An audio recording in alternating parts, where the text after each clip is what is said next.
Hello everyone, welcome back to Your Effective Life, where we talk about all things work, school, and lifestyle related so that you can live the life that you want. Today we're going to be talking about why does the early bird get the worm. Let's get into it. So we've all heard talk about the early bird getting the worm before, and that's great. So today I want to talk about 1, how the early bird gets the worm, 2, what you can do to become an early bird, and 3, what do you do once you've been your early bird and you got the worm? What do you do the rest of the day? So the first point on what it means to be an early bird is that when you wake up early, you have the best chance of getting the worm.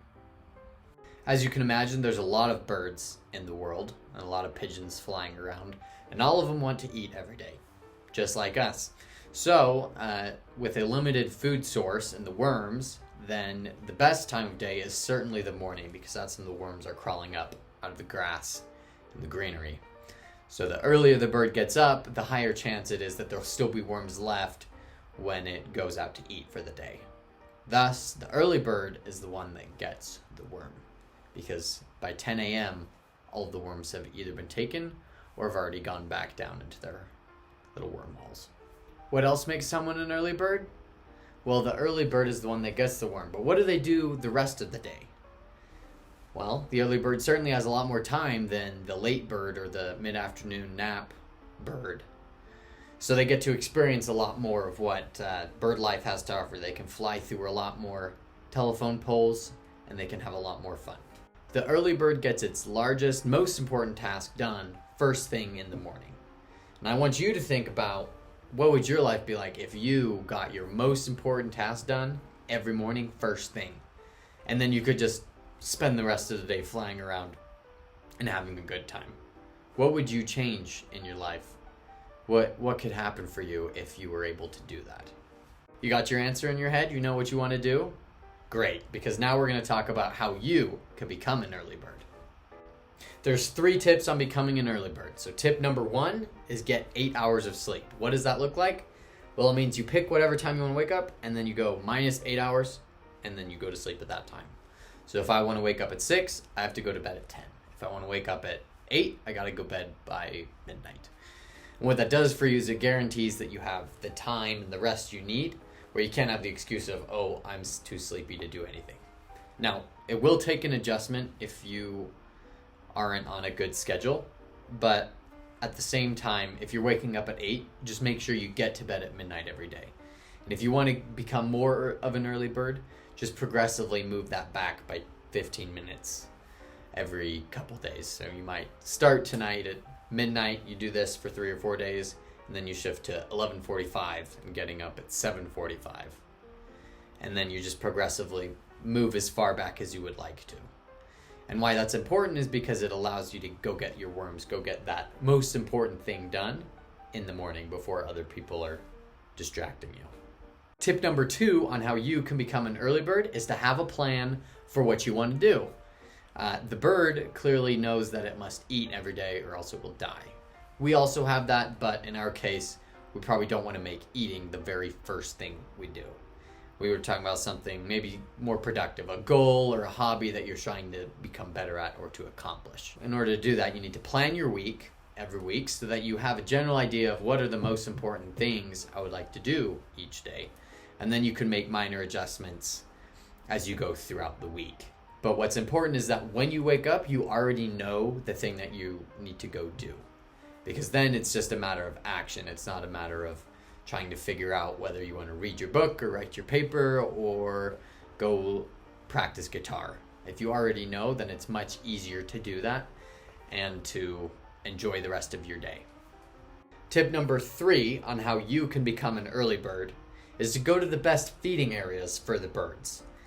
In the desert, there aren't nearly as many worms as in a nice, luscious green pine area.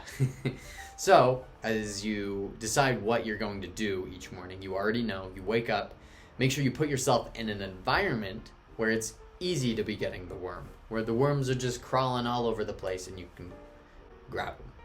So for me, that's my office in here. I know it just has this cinder block wall, but it's actually quite focusing for me. So as you make sure you find a place, I want to talk about 3 places that you should not be your environment as an early bird. Number one, not your bed. This is a terrible place to try and be an early bird because you just want to go back to sleep. The second place you should not try to be an early bird is in the kitchen. Why? Because there's a lot of people moving in and out. If you're in a roommate situation or if with your family, there's always people coming in and out. And two, you're going to be very hungry. And hunger is distracting for the bird that's trying to get its worm. Your worm is productivity, and then you get to eat your worm after, eat your breakfast. And the third and probably worst place to try and be an early bird is just a high traffic area. So if you're somewhere with a ton of noise and a ton of people moving about, it's going to make it very difficult for you to focus and to achieve whatever you're trying to in the morning. Okay, so now that you know how you can become an early bird, now we get to talk about the fun stuff. What does an early bird do the rest of the day after they've already eaten their worm? Well, this is another place where that weekly plan comes in handy, is because on that you can write down the things that you would like to do for fun this week. Maybe it's a movie trailer you saw and you want to watch it, or maybe it's a video game, you want to beat these levels this week. Whatever it is, you already know the things you want to do. So this is the time where you just get to enjoy your hobbies and enjoy time with your friends. Once you've eaten that worm in the morning, you've done your big task. Like, there's not that much more to do. So you just get to enjoy the rest of the day, knowing that you were up early, you got your business done, and then now you get to play. And you'll notice that as you continue to become that early bird, you'll actually have more and more time to explore. So a few suggestions on things to try is to just go through your YouTube history. You can just scroll through and then pick the things on there and then just try and make a real life version of them. So say I've been watching mountain biking videos of Red Bull doing their backflips. I could very easily just go try and mountain bike somewhere. And that'd be a lot more fun than just sitting at home watching YouTube in your free time. Look through your feed and then just pick things that you can actually actualize in real life. Actualize. Another idea to help you explore new hobbies is to read a book. I try to read a book every week just to keep my mind fresh and a stream of incoming information. And as you develop that reading habit, then you'll also be able to think about, brain rules versus your physical body versus history and the implications of different empires. It brings a lot more to your mind that you're able to explore and appreciate as you go throughout your life. And my third suggestion for ways to explore in your free time after getting that worm in the morning is to just go on a walk through your neighborhood without any AirPods or earbuds or anything in.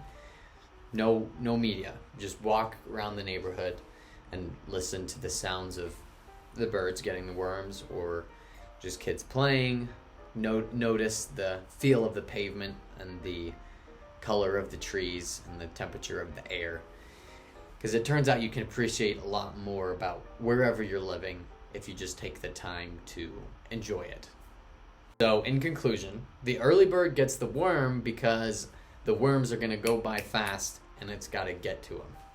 And we can become an early bird by waking up early, set that time so you get your full 8 hours of sleep, and then know exactly what worm you want to catch, what task you want to accomplish, so that you just go straight into it when you wake up.